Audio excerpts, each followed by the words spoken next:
Boa noite a todos. Sejam todos muito bem-vindos à Casa Espírita Luz de Jesus. Então, para iniciar, nós vamos começar com uma leitura do livro Ceifa de Luz, de Francisco Cândido Xavier. Encargos. Cada individualidade encontra na reencarnação um quadro de valores potenciais, de trabalho, análogos àqueles que a pessoa recebe quando é favorecida por um cargo determinado. Assim como obreiro é indicado para integrar a tabela nominativa de certa repartição, como atribuições específicas, também nós, quando nos dirigimos para a esfera física, recolhemos semelhante designação. Somos como que nomeados para servir em determinado setor de atividade e, consequentemente, colocados na equipe de familiares e companheiros que nos possibilitam a execução da tarefa. Mas se a obtenção do cargo resulta de concessão ou de ordem do plano superior, o aproveitamento do encargo depende do interessado em desenvolver ou consolidar os próprios méritos. À face disso, precisamos considerar que todos possuímos o talento da capacidade para investir na edificação do bem onde estivermos. Então, neste momento, eu convido a todos para fecharmos os nossos olhos e vamos respirar profundamente, serenar a nossa mente, o nosso coração. Agradecemos por mais esta oportunidade de estarmos aqui, aprendendo e evoluindo. Agradecemos aos nossos mestres, aos espíritos de luz que nos amparam. Agradecemos por todos os exemplos que nos deixou Jesus Cristo. Que através desses exemplos possamos reformar nosso interior, possamos evoluir e aprender juntamente com os nossos irmãos terrenos. Que com estes exemplos possamos semear a luz neste mundo, possamos fortalecer a caridade, o amor, a fé e a esperança. Que possamos espalhar a felicidade e levar o conforto do abraço a todos os que necessitam.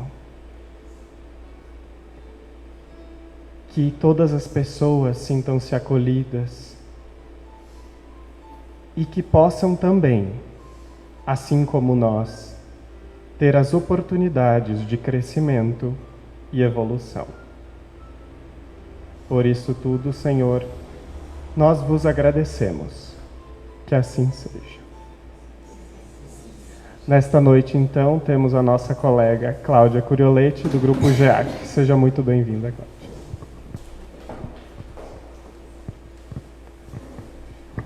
O meu boa noite a todos. Gostaria de mais uma vez agradecer o convite, então, aqui da casa, a Casa Espírita Luz de Jesus, que sempre nos acolhe com muito carinho a todos nós, né? Também agradecer a participação daqueles que nos acompanham das suas casas através da rede social, né? Muito bem, da rede social. A rede social será hoje o nosso tema de conversa. O tema escolhido, então, ele trata da associação de duas ideias, uma ideia espírita e uma ideia completamente vinculada à nossa prática do dia a dia, que é a rede social, a internet e seus afins, né? Em Mateus 19, Jesus disse: Eu te darei a chave dos céus. O que conectares na terra também será ligado no céu. E sobre essa questão, nós vamos iniciar nossa reflexão de hoje sobre o que é que nós temos conectado. Qual é a chave que nós estamos usando hoje? E quando a gente fala em conexão, a gente não está falando simplesmente da conexão promovida hoje pela internet, por essa rede que conecta a todos nós a nível mundial, a nível planetário, e sim a nível espiritual. Mas a gente não pode esquecer de que, como Jesus disse, o que ligares aqui será ligado lá. E como que é que nós estamos nos ligando aqui? Nessa pedida, a gente inicia então também refletindo e tentando compreender que a nossa conexão aqui espiritual, ela se dá única e exclusivamente por sintonia vibratória. E aí nós temos a sintonia vibratória positiva e temos a sintonia vibratória negativa ou inferior, como a gente chama aqui no estudo espírita. E nessa questão da sintonia vibratória inferior, nós começamos então a compreender, ou então tendo a necessidade de compreender melhor, como se dá o processo de obsessão espiritual. Então vamos lá. Quando eu comecei os estudos na casa espírita, há muitos anos atrás, eu tinha uma ideia bastante inocente acerca do processo obsessivo. Eu sempre acreditei que entre o obsessor e o obsediado houvesse uma ligação de vítima e algoz. A grosso modo até pode ser. Só que os nossos obsessores, eles estão conosco por uma ligação que nós mesmos promovemos com eles. Se não agora, em outra época, da qual talvez a gente não se recorde. E a gente se conecta através dessa conexão espiritual por sintonia vibratória. Nós vibramos exatamente numa sintonia em que permite que o outro nos acesse. Por isso que, por vezes, nos sentimos atacados espiritualmente. Atacados, como diz Haroldo Dutra Dias, parafraseando ele, existem muitas injustiças no mundo, mas não existe injustiçado. Então, talvez, em algum momento, nós estamos abrindo portas para que esse processo aconteça. Quando a gente estuda a lei de causa e efeito, a gente compreende que tudo aquilo que eu faço vai gerar um efeito, vai gerar uma consequência, da qual eu terei que arcar. Se não agora, num tempo vindouro, que pode ser nesta encarnação, numa próxima, teremos a eternidade para fazer isso. Mas a lei de causa e efeito, ela é correta. E por vezes esses obsessores que talvez se ligam a nós, em algum momento da nossa existência, tenham sido, por que não, os nossos amores de outrora. As pessoas com as quais a gente foi ligado em outros tempos e das quais nós não conseguimos ter êxito, seja porque nós os magoamos, ou nós magoamos eles, ou eles nos magoaram, ou nos magoamos mutuamente. E nesse cordão de ausência de perdão sem fim, vai se operando um processo vibratório nocivo e que vai perdurando até que alguém decide cortar isso. Na questão 459 do Livro dos Espíritos, diz assim: os espíritos influem em nossos pensamentos e atos muito mais do que imaginais. Influem a tal ponto que quase sempre são eles que vos dirigem. Essa questão ela é muito repetida dentro da casa espírita, e não é à toa. É para que a gente jamais esqueça de que nós estamos, sim, cercados por seres que talvez nós não temos a capacidade ou a mediunidade de percebê-los, mas eles estão aí, influenciando os nossos pensamentos, sim, para o bem e para o mal. Aqueles que desejam o nosso bem, os nossos espíritos familiares, protetores ou protetores, são aqueles que nos inspiram, nos intuem a persistir, a continuar, a progredir, nos intuem para boas ideias, para que tenhamos êxito nesta encarnação. Já os espíritos mais inferiores, eles também intuem a nós, mas com outro tipo de ideia, plantando dúvida onde não deveria existir, plantando medo, plantando discórdias, plantando obsessividade de pensamento, aquele pensamento ruminante que não sai da nossa mente, que faz com que a gente não esqueça aquela ofensa, aquela mágoa, aquela dor que a gente passou, que faz com que a gente esteja sempre com esta ferida sangrando. Então, como que a gente faz para saber se esses espíritos que estão nos influenciando, estão influenciando para o bem ou para o mal? Pelo teor da sensação e da influência que você sente. Você já saberá por aí. E cabe a nós, pelo nosso livre arbítrio, fazer a escolha devida. A escolha inteligente. aquela que nos libertará futuramente, né? E o que seria então obsessão espiritual? A obsessão, então, é a ação persistente que um mau espírito causa sobre um indivíduo. Isso está no Evangelho segundo o Espiritismo. Então, essa ação persistente, ela é persistente mesmo. Por vezes, ela acompanha durante todo o processo de encarnação de um indivíduo. Enquanto ele estiver encarnado, talvez esse espírito esteja com essa ação insistente. Mas somente ele? Não, nem sempre. Há revezamento. Assim como nós aqui nos revezamos em algumas tarefas, eles do lado de lá também se revezam, tanto para o bem como para o mal. Então, quando a gente tem uma ideia insistente, persistente, e essa ideia é intrusiva e não está adequada para o nosso propósito, talvez seja um processo obsessivo.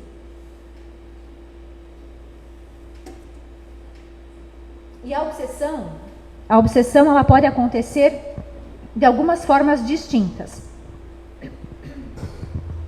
Tem um livro da Sueli Caldas Schubert que se chama Obsessão e Desobsessão. É um livro que eu costumo sempre indicar para quem gostaria de compreender um pouquinho mais sobre o processo obsessivo em si, porque ele trata o assunto de uma forma muito fácil de compreender. Então, ela pode acontecer de algumas maneiras diferentes, de desencarnado para encarnado. Essa é uma forma bastante conhecida por nós, que é quando um desencarnado, um desafeto nosso, a gente poderia chamar assim, o nosso desafeto, mesmo que desconhecido para nós nessa existência, ele tem essa ação persistente de nos influenciar para o mal. Então, acontece de lá para cá, do plano espiritual para o plano físico. Aí nós temos um segundo formato proposto, que é de encarnado para desencarnado. Porque nós também somos obsessores em algumas situações. Quando a gente não perdoa aquela pessoa que já desencarnou, porque ele me fez isso, porque ela me fez aquilo, porque não me fez aquilo que deveria ter feito, aquele pai, aquela mãe, aquele tio, aquele avô, aquele irmão, aquele filho. Então pode acontecer daqui para lá, quando a gente continua daqui do plano físico, enviando essas vibrações tormentosas que são sentidas sim em algum grau por aqueles que lá estão, se eles estiverem numa sintonia vibratória que permita essa conexão, porque também dependerá de como eles estão lá. Assim como quando nós que estamos cá, se nós estamos com uma sintonia vibratória positiva, adequada, equilibrada, é como se as portas estivessem fechadas e por ela não passasse nada. Então, dessa forma, a gente poderia ilustrar sobre a obsessão de encarnado para desencarnado. E também pode acontecer de encarnado para encarnado, entre nós. Quando a gente olha para aquela outra pessoa e vibra mágoa, rancor, ressentimento, tem dificuldade de aceitar aquela pessoa como ela é, continua tendo aquela decisão interior de sempre enxergar o pior no outro, porque nós não somos de todo mal. Podemos ter, sim, boa parte de nós ainda muito inferiorizados, mas nós não somos 100% imperfeitos. Nós já conquistamos alguns valores. Então, quando a gente está aqui e está enviando para outra pessoa, encarnada também, este sentimento de ressentimento, mágoa, nós estamos também desempenhando esse papel de obsessores. Então, esse convite ele fica para que a gente pense: como será que eu ajo frente àqueles dos quais eu não gosto, não tenho muito afeto, ou então tenho desafeto mesmo? Será que eu não estou sendo um obsessor desta pessoa? E se eu desencarnar hoje, será que eu nutro algum sentimento tão negativo por alguém a ponto de quem sabe eu ser aquele que irá perturbar alguém? É uma boa pergunta. Que a gente possa levar essa pergunta para casa e nos questionar sempre, porque se assim o for, a gente tem tempo e livre arbítrio para ir mudando aos pouquinhos isso dentro de nós e ressignificando esse sentimento. E aí, o que é que essa obsessão espiritual então tem a ver com a rede social que a gente está falando, que foi a proposta do tema da noite, né?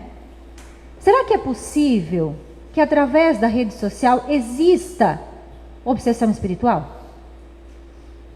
Será que é possível? Gente, sem dúvida. Por quê? Porque toda e qualquer dependência que a gente tenha em qualquer circunstância, com algo, com uma substância, com um objeto, com um pensamento, com um comportamento, se torna um vício. E se torna um vício, há uma vinculação de obsessão e compulsão ali, que precisa muito ser observada e ser revista. E atualmente nós temos então uma grande dependência das pessoas em internet, especialmente em redes sociais, jogos e smartphones. É inegável, não é? Todos nós temos uma dificuldade gigante de deixar o celular em casa e fazer uma caminhada. Deixar o celular em casa e sair com a família. Deixar o celular em casa para qualquer coisa que seja. Quantas pessoas, quantos de nós, às vezes estava a meio caminho do trabalho, lembrou que esqueceu o celular em casa. Volta correndo para buscar, mesmo que você não trabalhe exclusivamente com o teu celular. Percebam que nós temos dificuldade de ficar longe desse aparelhinho. Existem pessoas que elas entram em pânico, elas têm crises de ansiedade se elas se depararem com a impossibilidade de ter o celular em mãos. Ou perder o sinal, ou não conseguir se conectar, ficar longe, né, desse contato com alguém, caso ele precisa ou o outro precise. Então é uma necessidade que nós temos muito grande de estarmos hiperconectados. Só que a gente está esquecendo de um detalhe. De novo, sem querer ser pessimista, né? Mas se a gente desencarnar hoje, vocês acham que a gente vai levar o celular para lá? Não vai, não. O celular vai ficar aqui, né? E para as pessoas casadas, lembrem, vai ficar com o cônjuge, né? Aí é que está o perigo. E aí, gente? Vai ficar com o cônjuge. Mas brincadeiras à parte, agora então, tentando fazer essa linkagem, né, do processo obsessivo com a rede social, é importante que a gente traga um pouquinho de dados e de reflexões da atualidade que tem a ver com o nosso cotidiano. Hoje, estudos ingleses, estudos americanos, que são estudos de ponta, eles já estão mostrando que o uso excessivo do celular, da internet, de rede social, de jogos, de telas, enfim, ele tem gerado processos depressivos muito significativos. Tem gerado insônia, pelos motivos mais óbvios, porque a tela do nosso celular, ela tem luz, não tem? Tem luz. Se você superexcita através dos olhos, chega ao cérebro aquela luminosidade, o teu organismo não produz a melatonina necessária para poder descansar e produzir o sono. Então você não consegue fazer uma higiene de sono adequada. E isso, a gente sabe que o sono, aí começa por aí, né? A insônia. O sono, ele é responsável por boa parte da nossa saúde física. Porque é no sono que a gente repara o nosso organismo. É no sono que a gente repara a nossa imunidade, os nossos músculos, que a gente produz hormônios do crescimento, no caso das crianças. É no sono que a gente repara a memória, repara a atenção, repara a concentração. E se a gente não tem esse sono de qualidade porque foi completamente hiperexcitado antes de adormecer, e a gente não dorme uma noite, não dorme duas, não dorme três, não dorme quatro, o que é que vai acontecer com o nosso cérebro? A médio prazo, nem a longo, a médio, nós iremos adoecer fisicamente. Então, essas são algumas das consequências, sem contar no isolamento social. Por quê? Eu sei que a gente está vindo de uma pandemia, né? Se Deus quiser, a gente está saindo dela, embora venha e vai, algumas ondas vêm e vão, né? Vamos tentar ser otimistas para que logo possamos sair dela. Mas a gente presenciou o isolamento social de uma forma como nunca antes vista. E a gente teve na internet um grande consolo. Tivemos na internet uma grande companhia, não é? As crianças, em especial, que tiveram que estudar à distância, os adolescentes. Então, eles acabaram se apegando muito à internet. Só que a gente sabe que quanto mais a gente se vincula a isso, mais a gente quer se vincular. Quanto mais a gente se isola, mais a gente quer se isolar. Mais a gente vai perdendo as nossas habilidades sociais. A prova está aí para os jovens e crianças e adolescentes que quando tiveram que voltar para a escola presencialmente, muitos desenvolveram a tal da síndrome da gaiola. Eles não sabiam mais o que fazer e como voltar para a escola. É igual aquele passarinho que ficou tanto tempo preso na gaiola, e se você solta, ele não sabe mais voar, não sabe mais comer sozinho lá fora, buscar seu alimento. Então, os jovens e muitos de nós sofreram com o isolamento social, porém, a internet, ela está perdurando esse isolamento social.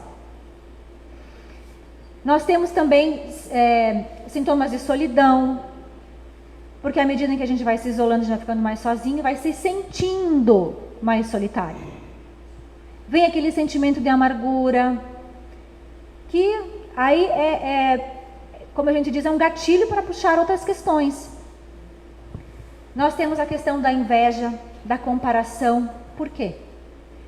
Porque quem aqui de nós que é doido de postar a pior foto lá no Instagram ou no Facebook? Todo mundo posta a melhor foto. Você põe até um filtrozinho lá para ficar bonito, não é? E você posta só em ocasiões em que você está bem. Você posta naquele lugar bonito, você escolhe uma paisagem, né? Posta só em momentos felizes. E isso começa a gerar comparações entre as pessoas. As pessoas começam a lidar com aquilo como se aquilo fosse o ideal da vida. Mas a gente sabe que não é. Por detrás daquela foto bonita, às vezes não existe nada. Existe só a foto. Aliás, muitas pessoas vão viajar para lugares incríveis e não curtem o passeio. Por quê? Porque estão procurando o melhor ângulo, né? Para fazer aquela foto, para flechar o pôr do sol e fazer uma foto que fique bonita, fazer um videozinho legal. E aí você não está sentindo a beleza daquele momento. Você não está conectado com aquele lugar, você não consegue desligar mais, nem nas férias. E nós temos também as questões de abstinência.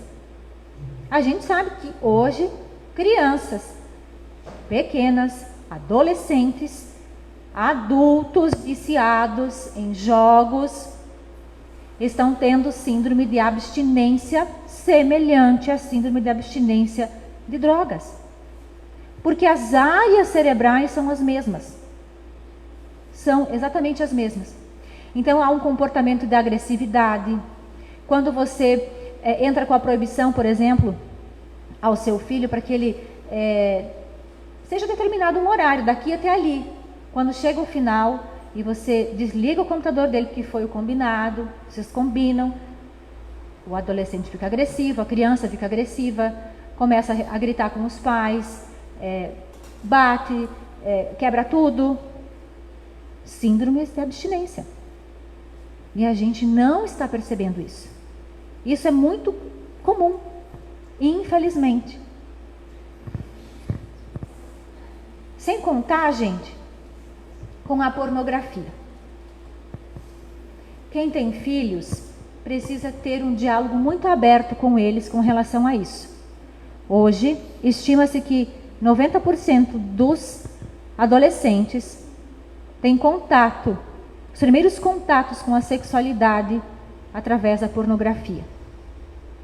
Os primeiros contatos com o sexo é através da pornografia. Só que a pornografia é absolutamente irreal.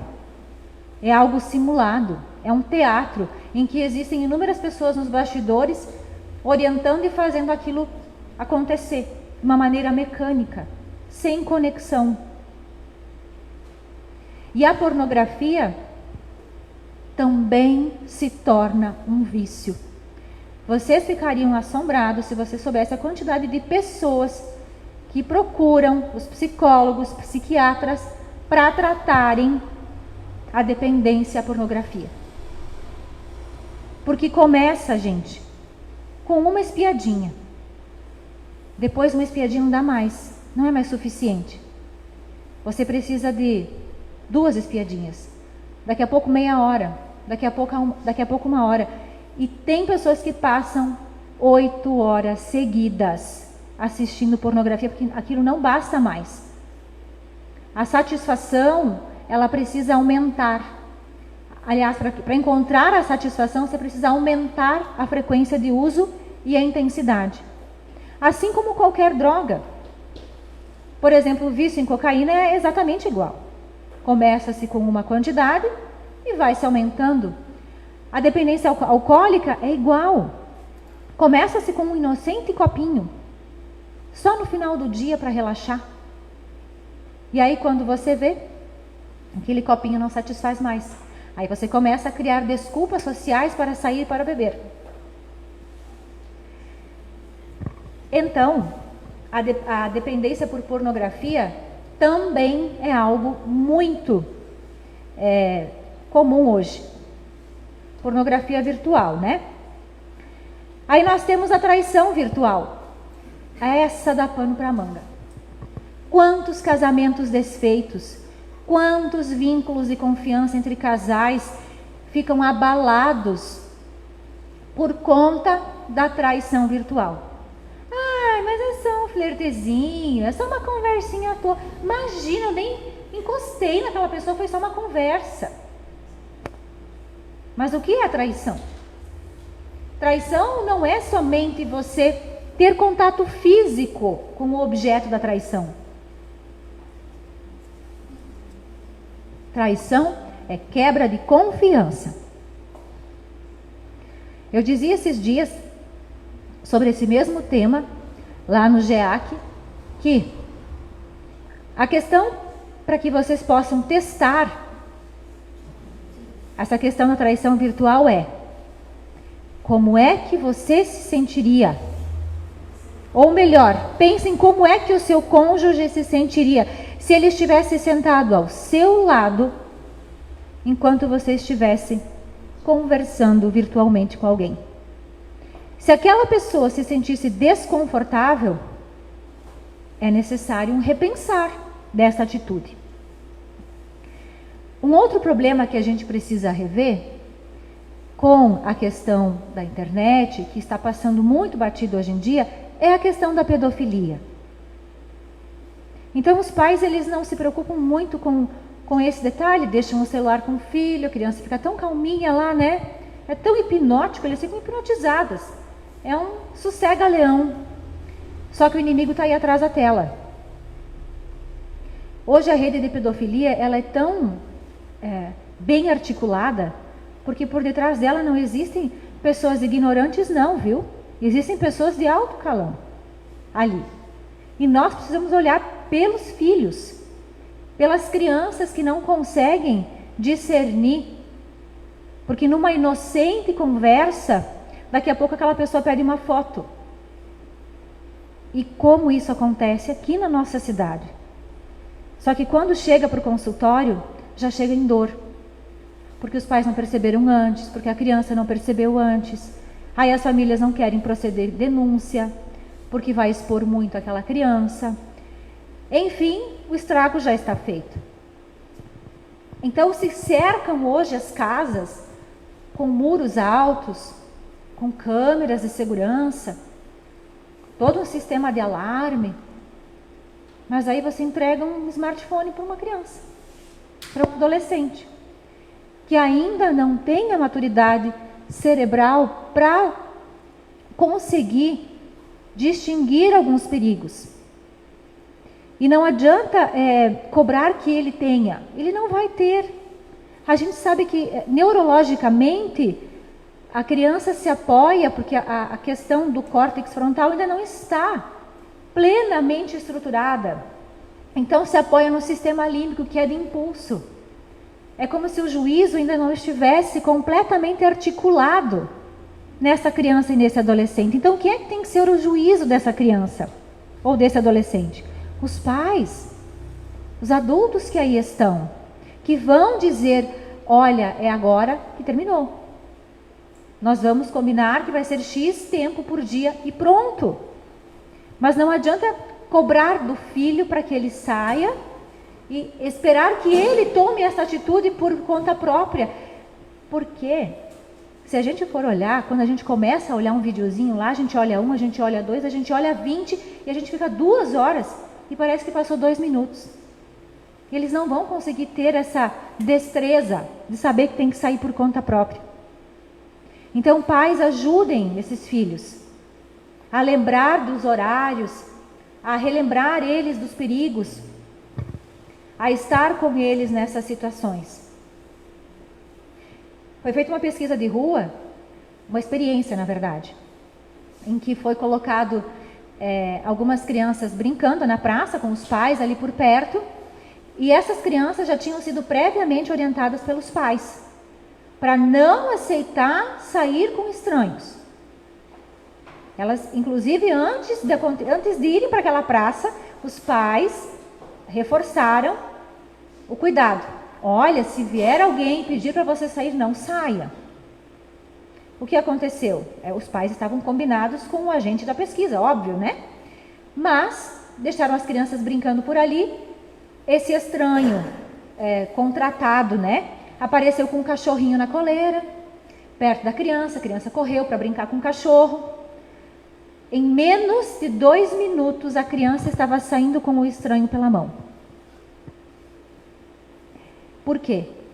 Eles não conseguem associar as coisas como nós adultos, ler os perigos como nós adultos. Então, os pais precisam ser esse filtro para eles. Sem contar nos perigos que podem levar ao suicídio. A gente teve há mais ou menos 3 anos atrás a história da baleia azul. O Adeilson Salles, no livro Game Over, que eu vou mostrar para vocês, ele aborda a questão do shocking game, né, que é um convite ao suicídio caso você perca no jogo. Então, esse livro é para pais, tá? Se chama Game Over. É de Adeilson Salles, pelo espírito Luiz Sérgio. É um livro sensacional. Ele conta casos, relatos de obsessões espirituais e de questões acerca das redes sociais nessas dinâmicas atuais. Bem interessante mesmo. Então, esses perigos batem à nossa porta sem que a gente perceba. Um outro aspecto é a questão dos youtubers, né? Os youtubers estão substituindo os pais na formação moral das crianças. Porque, eles são engraçados, eles contam historinha, eles imitam não sei o quê. Mas eles estão repassando valores morais para as crianças e para os adolescentes, que por vezes não são valores que a família aprova. E aí os pais, em certo momento, se perguntam, mas onde é que foi que ele aprendeu a ser assim? A gente não é assim, a gente não acredita nessa coisa que ele está contando aqui. Nós pensamos diferente, a nossa família age diferente. E por que será? Porque os pais, em um dado momento, acabaram por abrir mão do direito e do dever sublime de educar os seus próprios filhos. Nós sabemos, por todos os estudos, livros, obras espíritas que estão dispostos para nós na casa espírita, na doutrina espírita em si, que as crianças estão e os adolescentes estão mais suscetíveis às influências dos pais, né, à educação familiar, porque eles veem espiritualmente crianças para receber essa instrução e essa formação. E eles estão mais suscetíveis nessa idade. Depois disso, eles vão ter as próprias ideias. Então, pais, não percam a oportunidade de conversar com eles sobre esses temas mais relevantes. Outro tópico muito importante, e aí entra também outras questões de obsessão, são os jogos eletrônicos. Principalmente os jogos violentos. Não cabe aqui ficar citando o nome de jogo, né? Porque são inúmeros. Mas os jogos, para quem já assistiu algum, já viu um filho, algum conhecido jogando, eles são muito realistas. É uma simulação de pessoas reais que estão dando tiro umas nas outras. O que acontece? Primeiro que a faixa etária proposta lá nem sempre é adequada.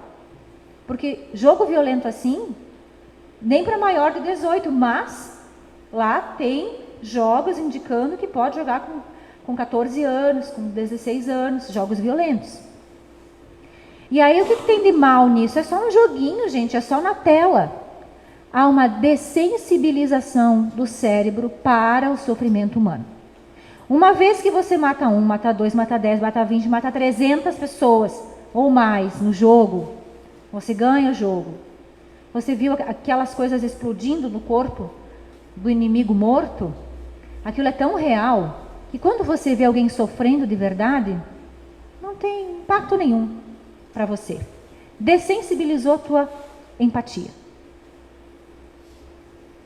Por isso que os pais precisam ficar muito atentos nessas questões de escolha para os filhos. Não deixá-los escolher livremente. Porque um pai e uma mãe, se um filho disser hoje para ele assim, a partir de amanhã eu não vou mais para a escola, ele tem 10 anos.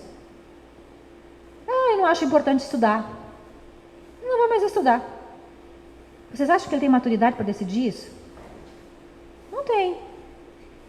Não tem maturidade. Ou então, eu tenho 10 anos e quero dirigir o carro do papai. Tem maturidade? Não tem.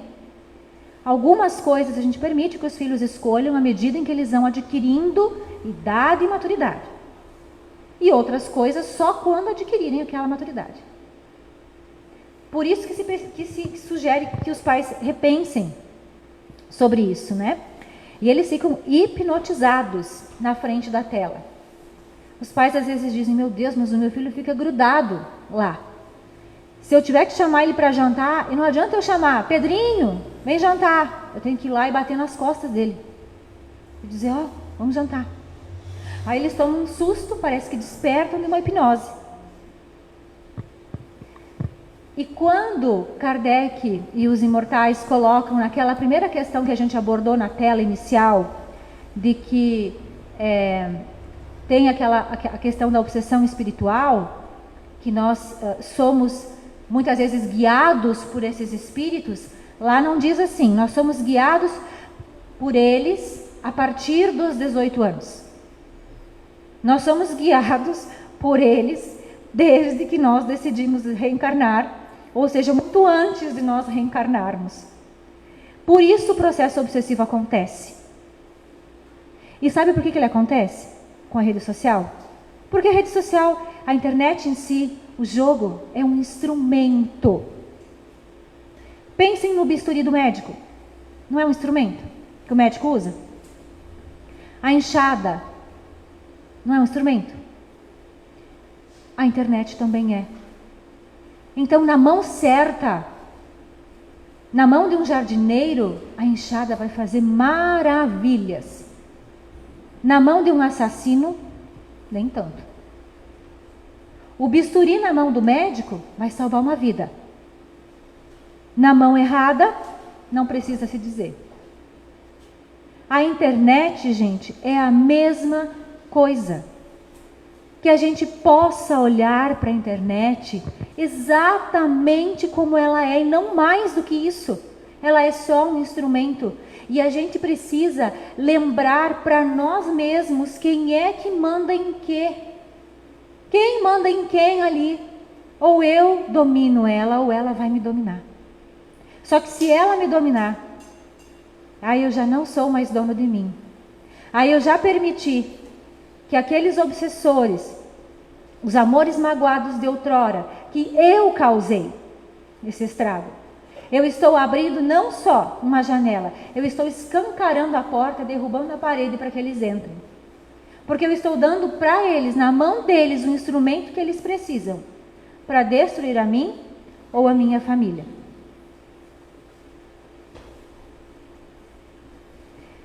No livro de Robson Pinheiro, A Marca da Besta, ele é muito claro quando ele coloca que a espiritualidade, ela é muito, inclusive a inferior, ela é muito ardilosa nesse sentido. Porque tudo que está sendo criado aqui no plano físico já foi vislumbrado lá no plano espiritual. Então eles já sabem o que usar. Eles sabem que talvez em outra existência aquela pessoa tinha uma dependência alcoólica. A palavra-chave não é nem o álcool, e sim a dependência. Aí ela desencarna em função do álcool, lá no plano espiritual ela implora, sofre um monte, mas implora para voltar com uma nova oportunidade. Aí ela volta numa família que deixa ela livremente dentro do quarto, isolado numa ilha, que tem uma televisão, um monte de canais lá, que tem Netflix, tem séries 1000. Aí com um computador equipadíssimo de jogos, deixa ele sozinho naquele quarto. E aí o que vai acontecer com ele? Não vai mais ser o álcool, talvez. Mas a palavra dependência vai se repetir. E não só com os filhos, conosco. Esse chamado é para que a gente repense em como a gente está usando isso na nossa vida. Se isso é saudável do ponto de vista espiritual, claro que não. O excesso, jamais. Agora, a internet como instrumento benéfico, sem sombra de dúvidas. Vejam, nós estamos conversando aqui com os nossos amigos de casa através dela. A gente pode fazer pesquisas através dela. A gente pode operar coisas para facilitar a nossa vida, tudo através dela. A gente pode conversar com os nossos entes queridos através dela. Entre tantas outras coisas, a gente pode trabalhar de home office através dela. Facilitou muito a nossa vida e não tem volta, é um caminho sem volta. Graças a Deus, porque a tecnologia ela vai avançando, mas nós estamos engatinhando no aspecto a aprender como lidar, como tudo. Sabe quando você teve uma carência na infância, por exemplo, de iogurte? Eu ouço muito isso das pessoas. Quando eu era criança eu queria muito iogurte e nós não tínhamos condições de comprar. Aí essa pessoa, quando ela tem a oportunidade, ela se empanturra de iogurte. Porque ela quer saciar tanto aquilo. Nós estamos nesse processo, a gente está se empanturrando de tecnologia porque a gente não sabe modular o uso, nem moderar. E no que pode resultar? Em muitas confusões, né? E o que o Espiritismo pode nos dizer sobre a dependência? Ele pode nos dizer tantas coisas. Ele pode nos dizer que a gente está perdendo tempo com ódios e com confusões, com brigas, com discórdias desnecessárias entre família. Na rede social mesmo, a gente está brigando agora enquanto adultos por conta de religião, por conta de política, por conta de ideologias que eu acredito e o outro não. A gente já não visita mais aquele que pensa diferente da gente. A gente criou absolutismos de verdades que não existem, porque a gente sabe que, enquanto espíritos imortais, nós estamos numa esfera de evolução ainda muito inferior. Então nós não somos donos da verdade coisíssima nenhuma. Temos muito a aprender pela frente. Temos a cultura do cancelamento, que é uma cultura irresponsável, que está levando muitas pessoas à depressão e ao suicídio. Quando eu não gosto de alguém, eu vou lá na internet e ofendo ela, desqualifico ela. Mas e como que essa pessoa deve se sentir? Mas é uma pessoa famosa, ela deve saber se virar. Gente, é uma pessoa, é um ser, é um espírito como você, como eu. Cadê a caridade ali? A caridade primeira parte de mim, parte das minhas palavras, dos meus pensamentos, das minhas ações. Então, em relatos de livros espíritas diversos, como os da série de André Luiz, psicografados por Chico, mostra-se que as legiões malignas de espíritos contrários às leis de ordem e progresso do planeta buscam de forma incessante o desequilíbrio e agitação em favor dos seus planos perversos de dominação e poder. Então, se ele encontrar isso através de algum recurso da internet, seja ela a nossa rede social, o jogo, qualquer coisa, até mesmo a televisão, que a gente perde horas assistindo aqueles seriados de 200 e tantos episódios que não levam a lugar nenhum, não agregam no conhecimento, não conseguem te ensinar algo de proveitoso, mas quanta vida você está perdendo ali. E a gente tem que ter pressa de evoluir. E quando eu digo pressa, não estou falando de se atormentar, mas sim de nos qualificar com coisas úteis para aprender e para crescer.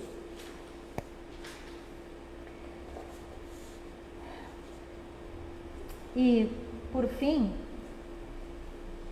os relacionamentos são mais difíceis agora porque as conversas viraram mensagens, as discussões viraram ligações e os sentimentos atualizações de status. É tudo tão líquido, é tudo tão banal, tão superficial. Mas nós que nos dispomos a entender um pouquinho mais das consequências que isso gera ao nosso espírito, nós precisamos trazer essa responsabilidade para nós mesmos, para não permitir que isso aconteça. Que os pais possam ser o porto seguro dos seus filhos, a referência e o exemplo de que eles precisam todos os dias. Que quando eles pensarem no exemplo de alguém firme e honesto, que eles lembrem do pai e da mãe. Que nós possamos nos modificar para ser referência no nosso grupo de trabalho. Poxa, eu queria ter a serenidade da Maria. Gostaria de ter a gentileza do fulano, a prestatividade do cicrano. Que a gente possa se transformar também. Que os pais não tenham tanto medo de desagradar os filhos, de frustrá-los, de dizer não a eles, com medo de que eles vão ficar tristes. A frustração, ela é parte de um aprendizado fantástico que nos leva à resiliência lá na frente. Não a frustração deliberada, que humilha, que agride, mas a frustração que faz com que a gente entenda de que nem tudo eu posso, de que nem tudo eu devo. Aliás, tudo eu posso, mas nem tudo me convém. Que os pais também possam aprender a conversar com os filhos de uma maneira mais amorosa. Ou seja, falar menos e conversar mais. Porque o falar pressupõe eu simplesmente fazer aqui uma verborreia e dizer tudo o que eu penso e ditar todas as normas e todas as regras e virar as costas e sair. Que nós possamos aprender a conversar nas nossas casas, entre marido e mulher, entre cônjuges, entre companheiros, que a gente aprenda a dialogar de verdade, olhando no olho e ouvindo o que o outro pensa, acolhendo o pensamento alheio. E que a gente possa ter mais tempo de qualidade com aqueles a quem a gente ama. Que a gente consiga descobrir o que está faltando. E o que está faltando é a prática do amor efetivo.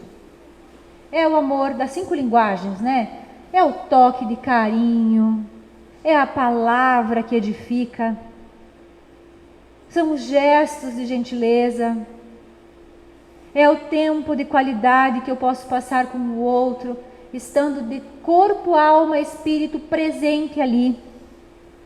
E os sacrifícios diários que a gente faz em prol daqueles a quem amamos. que a gente consiga exercitar isso no nosso dia a dia, juntamente com a atitude de orar e vigiar. Porque sim, nós podemos nos libertar da influência espiritual daqueles espíritos que nos solicitam para o mal, como diz na questão 467. Basta que nós mudemos a nossa sintonia vibratória. Não é para eliminarmos o obsessor, é para mudarmos nós. Mudarmos dentro de nós, as nossas atitudes. E lembrarmos sempre, né, que é preciso que a gente utilize a internet a nosso favor. Sempre. Como qualquer bom instrumento. Como um livro que nos ensina a ser melhores, como um bisturi na mão do médico, como já foi dito. Que nós tenhamos essa percepção e possamos aplicá-la na prática. Gostaria de agradecer mais uma vez a todos vocês que ficaram aqui, que acompanharam essa explanação até agora, e que a gente possa levar no nosso coração alguma proposta de mudança daqui, do interno, de nós. Não mudar o outro, mas mudar a si. Obrigada.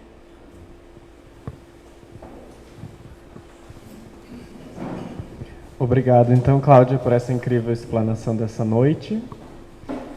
E nesse momento, então, eu convido novamente todos a nós fecharmos os nossos olhos e nós agora faremos o nosso momento do passe.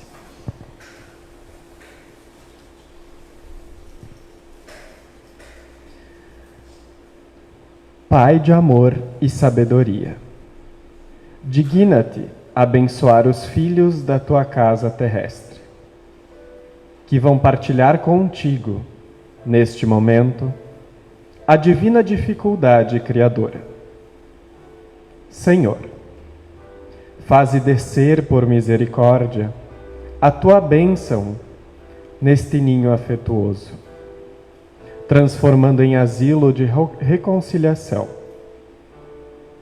Aqui nos reunimos, companheiros de luta no passado, acompanhando o amigo que retorna ao testemunho da humildade e compreensão da tua lei. Ó Pai, fortifica-o, para que a travessia longa do rio do esquecimento temporário permite que possamos manter sempre viva a sua esperança. Ajuda-nos, ainda e sempre, para que possamos vencer todo o mal. Concede-nos, aos que recebem agora o novo ministério de orientação do lar, com o nascimento de um novo filho, a tua luz generosa e santificada, que dissipa todas as sombras. Fortalece-lhes, Senhor, a noção de responsabilidade. Abre-lhes as portas da tua confiança sublime. Conserva-os na bendita alegria de teu amor desvelado. Restaura-lhes as energias para que recebam jubilosos a missão da renúncia até o fim.